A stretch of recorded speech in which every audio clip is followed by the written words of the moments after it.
It's the second look here, taking a second look at Liverpool's win over Fulham.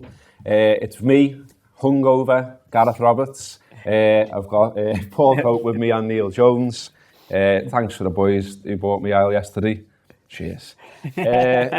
Okay, so Liverpool then, top of the league, or they were for a little bit, knocked off again now by Man City's win over Man United. Who could have predicted that, eh? And Liverpool now have only conceded 5 goals in 12 matches, which is their best start to a season defensively in the Premier League era. We also matched the best points total in the Premier League era in terms of a start as well.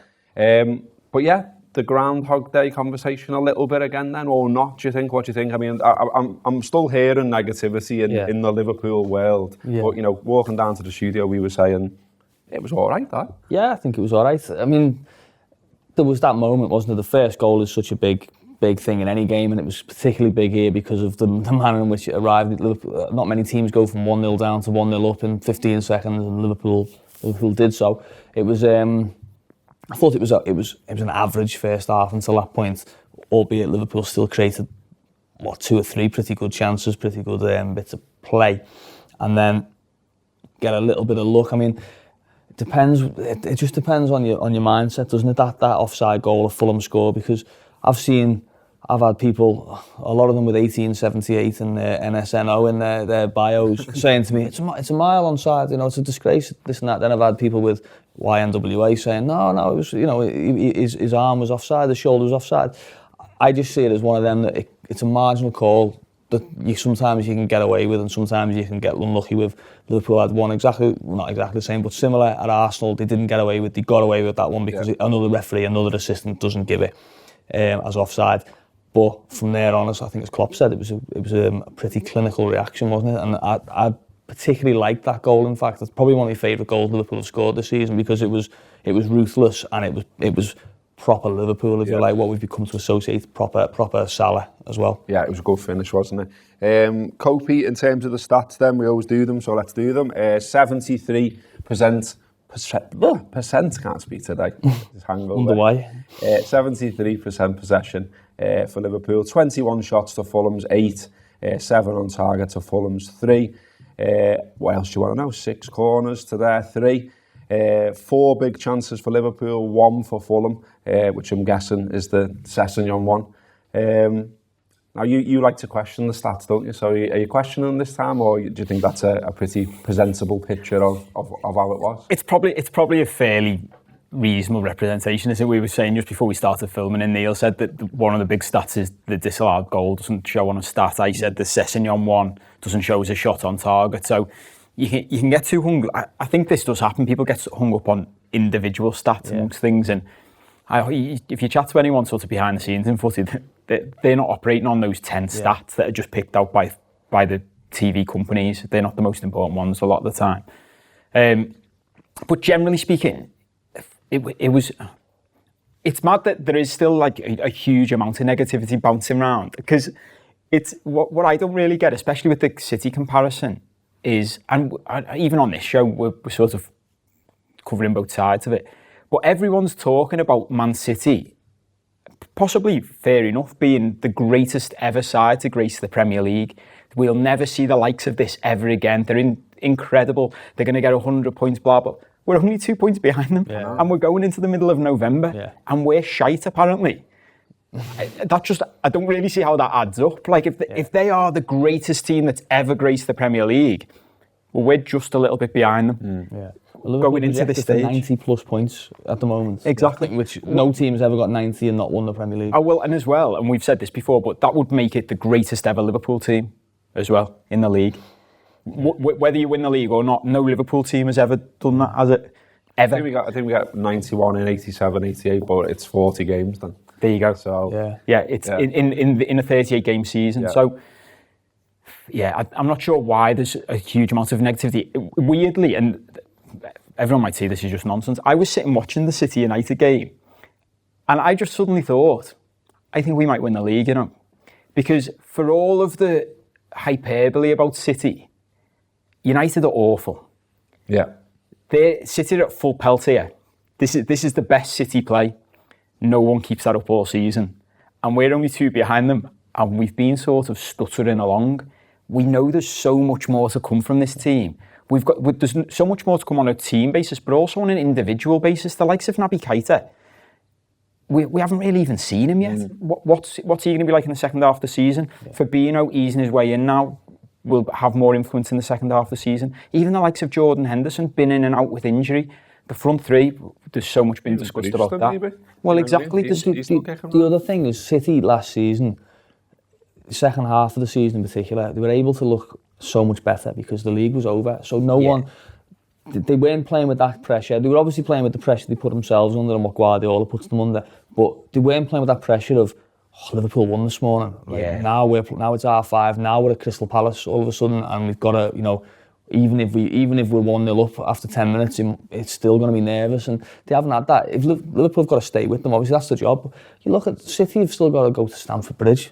Liverpool have got to go to City. They're still going to have to go to Old Trafford. They've got these games. People just talk as if they are ticking these boxes off, but they're still, capable of dropping points in any game they've drawn with Wolves this season. Wolves have taken points off Arsenal and City this season, so don't have it that City are just going to win every game. I know they're playing well. I know that they're playing brilliantly and much better than Liverpool in terms of fluidity and all that. But I also don't think City are above suffering either in tough away games, either through nerves, the pressure that comes with not only sort of, let's say, February, March time, also going to defend the league title, which not many clubs do, and also then trying to add the Champions League to it. Not many English teams win the Premier League and the Champions League in the same season, and I'm sure they'll be deep in the League Cup. I'm sure they'll be having a good go at the FA Cup as well. There will be pressure that will arise that they won't have even thought of yet. There could be an injury. Everyone goes on about De Bruyne being out and they just plug Bernardo Silva. Well, let's see if Bernardo Silva gets injured as well then, because that can happen. Yeah. So your two players can get injured. Aguero can get injured at one point. Ederson might get a knock, and then they've got some fella they've recalled from loan at Nac Breda or whatever in goal. These things can happen. So the idea that the league's done and dusted in November, Liverpool get accused of that, where they have a good start and people say, you're already handing Liverpool the league title. Well, don't do it to City either, because it doesn't happen. Absolutely. Neil Atkinson's had a look at what both managers were doing yesterday in the Liverpool v Fulham game. This is him now with his tactics board. In his post-match, the manager said he'd been surprised by how Fulham had set up. They hadn't set up like that all season. And that was Chambers. Chambers plays, and he plays this sort of combination position between playing as the deep-lying midfielder in this sort of area and then coming and playing in a more of a centre-half sort of position. It was fascinating, really. That was Fulham's solution to what Liverpool were going to put in front of them. And I think it took Liverpool a bit of time to get used to it, if arguably they entirely got used to it at all. Fulham, before the game, were being portrayed as this side who will turn up to Anfield and find themselves absolutely battered. But as I said a couple of times before kick-off, they only conceded 3 to Manchester City. They only conceded 3 to Tottenham. And I think what they found difficult through the season is calibrating where they're meant to be playing, how attacking they're meant to be versus how defensive they are. For instance, they've shipped more goals at Cardiff than they did against Manchester City or Liverpool. That would suggest they've gone to Cardiff to play swashbuckling football and then found they left the back door open. They did not leave the back door open against Liverpool. What Liverpool struggled to do first half was get the ball forward quickly. Whenever Shaqiri picked it up around this sort of area on the edge of the final third, Liverpool could get it into his feet and suddenly everybody came alive. Things were happening all over the pitch. But when it was in the midfield, it wasn't quite moving forward quickly enough, and at times that was frustrating in the first 45 minutes. In the second half, Liverpool sent Robertson much more attacking, unless he just chose to do that himself. Firmino and Mane switched as the game sort of wore on, and Mane did little bits and pieces around here. Firmino was just more involved as the game became quicker. And even though Liverpool's second half chances weren't quite as good as the first, perhaps, in the second half they built more pressure and more pressure. Shaqiri and Salah are interesting. Shaqiri's nominally right midfield and coming in. Salah's nominally centre forward and going right. And Liverpool have got a nice little relationship down this side of the pitch. We maybe haven't quite seen the same yet over here, where Firmino and Mane haven't quite managed to find their particular groove across 90 minutes in this sort of shape. Firmino, he spent a lot of time looking for where he was meant to be, coming round here, because if he comes here, there's Shaqiri. If he goes there, there's Salah. And if he comes over here at times, well, there's Mane, although Mane did get chalk on his boots. It was a promising Liverpool performance. It was better than Cardiff. They managed to build pressure and they managed to control the game and put their will onto a Fulham side who were well drilled and well set up across the course of the 90 minutes. The manager, though, still, the nature of football management, he still has questions, more questions than answers. Will he play this shape on the road, for instance? Will he take this to Watford? Then he's got a difficult run of games coming up as well. How often will we actually see what we saw here? And will he get his two midfielders further away from his very good central defenders? Will he get them to be able to fire the ball in and set that tempo and get the movement happening earlier? All of this is to come, but Liverpool are played 12-1, 9 drawn 3. Liverpool are on Manchester City's heels. Liverpool have a lot to be cheerful about. Okay, thanks to Neil there. Just to talk about tactics, you know, Neil's just been doing just that. Klopp went with 4-2-3-1 again. He's done that 4 times this season at home to Cardiff, Southampton, Fulham and Red Star, all games at Anfield. Do you think that's something we're going to see regularly now? Is it something we maybe see away from home at any point, or do you think it's an Anfield tactic for when you've got a defensive side coming? Yeah, it's an interesting one, because have Liverpool only really been to Huddersfield, haven't they, that you'd say would be in that mould.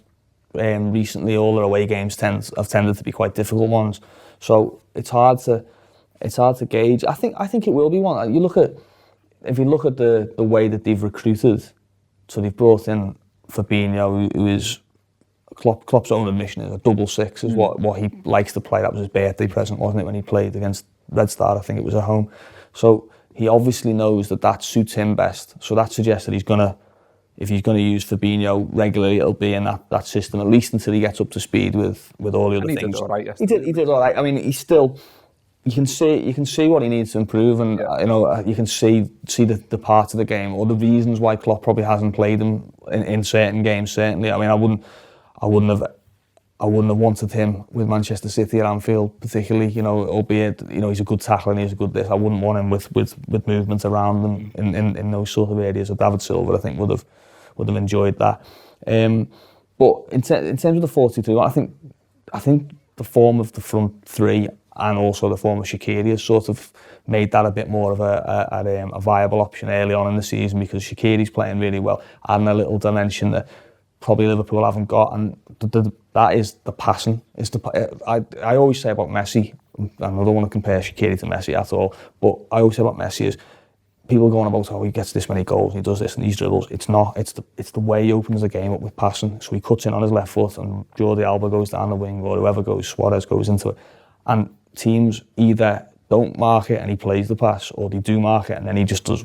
He can do what he wants. And when you've got someone like that, he opens the whole game up. And I actually spoke to Van Dijk yesterday after the game in the mix zone, and he said you don't realise what a difference it makes having a range, a left footer with a range. He said, because you can make runs that you wouldn't normally make. You know, if you've got, let's say you've got someone cutting in from that right hand side, it's Salah. You know where Salah wants to be. He doesn't want to be playing. He wants the ball close to him. He doesn't want it there. Shaqiri's happy to go and ping it or shoot or play these passes in behind. And we saw one for Salah in the first half where he just dropped one over the defender's head, and I think the keeper made a decent save off Salah's right foot.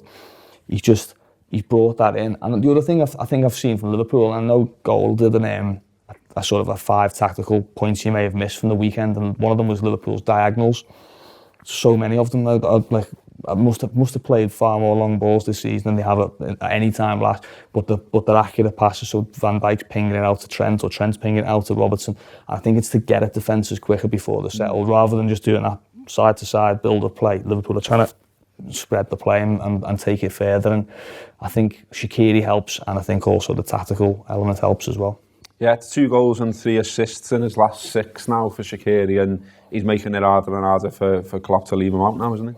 Yeah, and which is exactly what he was brought in to do. Yeah. And for all the doubt, and I was one of them, doubting whether we needed him and one other, you can't doubt his impact. You can't doubt his not just ability wise. I've said from the start his attitude. Yeah. You miss that already when it's not there, don't you? And what speaks volumes for him, I think, is the clamour for him to be in the team. I don't think there'd be many Liverpool fans at the start of the season would think we'd be asking for him to play, and he's delivered. It's as simple as that. In that formation yesterday, he was really good, and I know it was sort of 4-2-3-1 on paper, but I sit high up in the main stand. There were so many times it was basically a 4-2-4 with 4 attackers all hitting at once.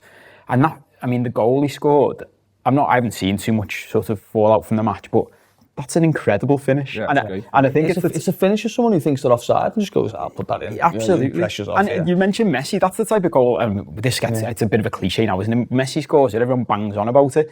He sort of makes it look so easy that I think people just sort of take it for granted. It's an incredible cross and an even better finish to just side foot that in.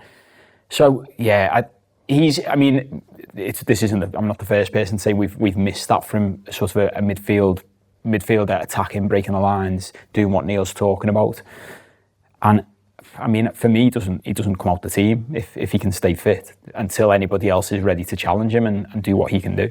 The thing I like about Shaqiri, and it's probably I agree with Paul. I wasn't 100% sure on, you know, if you'd give me a blank canvas in the summer and said, right, they need a sub attacker, I wouldn't have said, oh, Shaqiri from Stoke. I always just thought he was a bit of a highlights player, to be perfectly honest. But then you watch him, he looks like someone who knows this is probably his last chance at a proper, you know, to have a proper career, not just a Stoke player. He's going to be a Champions League player or whatever, and you can see that there's a freshness to it. I think like Oxlade-Chamberlain last season, when you saw that, you know, right, I better do the right things here, and I better work hard. And he's got a bit of a smile on his face. And there was a programme note yesterday, Klopp said we play better when we play with joy, and he's right. But then you think, yeah, who plays with joy in Liverpool's team?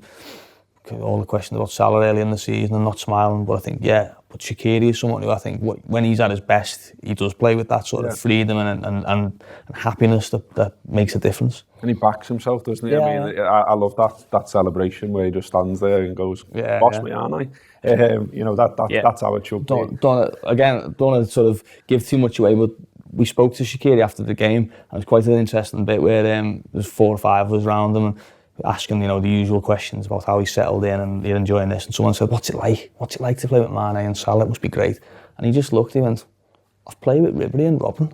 Yeah. And that's what he just said. It was like, you know, I know what good players look like, you know, and almost like, there's that sort of thing of, I'm not shit, me, you know, like, honestly, maybe show you some of my goals I've scored. Yeah, I think that's a really important point. Actually, there's definitely a chip on his shoulder about his background. There was some quotes came out last week where he said, basically saying, I think I deserve a bit more respect. I've won the Champions League, like I've played for Bayern Munich, and I think he probably thinks this as well now, because of the move to Stoke, his standing in world football sort of been relegated to the highlights match of the day player who could only end up at Stoke.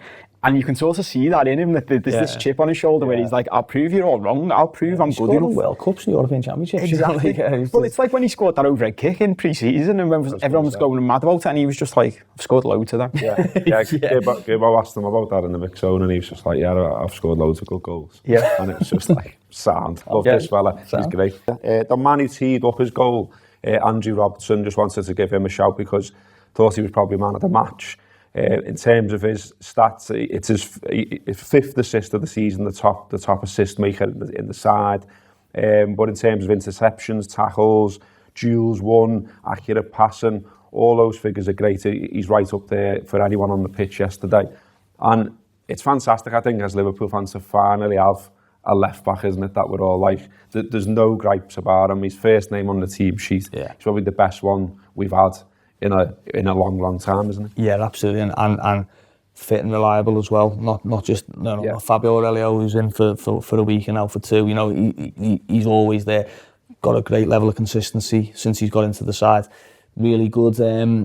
He's varied his game as well, because I remember when he came in, and I don't want to sound like, I knew, but you saw him, and I could see why he wasn't playing, because he kept blasting these crosses in, and Firmino would sort of go, I've pulled out here to where I go, you know, like, don't you, we worked on this, and he done it all, and you see now he gets in, and sometimes he can still deliver them crosses as he did for Shaqiri, but a lot of the time it's really smart, it's a pullback, or it's a 1-2, or it's this and that. He's developing, and you can see it almost live, how he's developing. He's a lot stronger, he's a lot sort of more savvy defensively, you know, he doesn't get isolated as much, and he's always an option. And I think I'm looking around the Premier League. I think Mendy's a very, very good attack and left back. I think Luke Shaw's developing into a much better left back than a lot of people give him credit for, but I don't see many better than him. And you look at the sort of the highlights reel again of Alonso and someone like that, but I'd sooner have Andy Robertson at left back than Marcus Alonso for me anyway, and I don't see too many around that are playing as well as him at the moment. And you wouldn't swap him as well because of his spirit. I think that's why we all love him so much, isn't it? I mean, you seen yesterday, he chases that one down. That I think a lot of players would have just gone that. Chases it down, keeps it in, wins Liverpool a throw. Keeps them in their half, and it's only a basic thing to do that, but it's something that particularly at Anfield the crowd love. Yeah, it's one of those things that seems basic, isn't it? But no one does it. Yeah. And that's why it's special. And players like him, it's not a coincidence that he's been made captain of Scotland. And I think that's something that's really important about our team now. There's a number of captains on that pitch. And even the way he speaks off the pitch, he looks very confident and sure of himself. And it goes back, a similar point to the Shaqiri thing, goes back to the recruitment that the club does now. And there aren't these sort of lots of them. Don't get me wrong, we're doing both ends of the spectrum now, but players like him and Shaqiri, these are players who have got something to prove. And Robertson, for me, looks like, when you say about Klopp saying we're better when we play with sort of joy and fun and smiles on our faces, Robertson looks like someone who loves playing for Liverpool. Like, every time he gets to play, he can't believe it. Like, it's the most I can imagine one of us playing out the crowd, and you're like, God, I'm so fortunate to be playing this team that the one thing I can guarantee I can do is run all day long and get as fit and as strong as I can. And I mentioned it during the match, like, it must be so difficult to play against, because his energy levels are incredible. And you mentioned Mendy. Mendy's a phenomenal footballer and a phenomenal athlete more than anything else. So I think Robertson's probably better than him now because of his defensive capabilities as well as his attack as an all-rounder. And that is going some way to give him that credit. 6 years this week since he scored his first goal in professional football. Queen's Park Queen of the South beaten by East Stirling 6 years ago this week, and he's one of the best left backs around. So I think that sums up exactly what he's achieved in his career. That's great credit to him, isn't it? And it's a great example as well. And I'm sure that's one of the reasons Klopp loves him, is for anyone around them, for the kids even in the sort of junior teams. This is what you can do in 6 years' time. You can go from where he was. You can imagine using it, couldn't you? Say you're talking to a lad who's say Adam Lewis is having a bad time in 6 months' time. Andy Robertson, you're 19. Andy Robertson, when he was 19, was working in the ticket office at Hampden Park and doing that. It's a live example, isn't it? And I think you don't get too many of them in the modern game. You think back to all the years, all these great stories of players who come from rags to riches and stuff like that. You don't get too many in the academy age, but he's definitely one of those exceptions to the rule. Yeah. Okay, nice one, boys. That's been the second look. Klopp yesterday said, these were in his programme notes, he said, if I was a doctor, I would say we're in really good health, not perfect, and of course we all want to be healthier, but by no means are we in any need of drastic treatment, far from it. In fact, I think that sums it up really well where Liverpool are right now. If I was a doctor, I'd probably tell myself to stop drinking, but that's not going to happen anytime soon. That's been the second look. Thanks to the boys. Thanks for watching. Do listen to the podcast as well. Do check out the Anfield.com. Loads of writing on there as well. Up the Reds.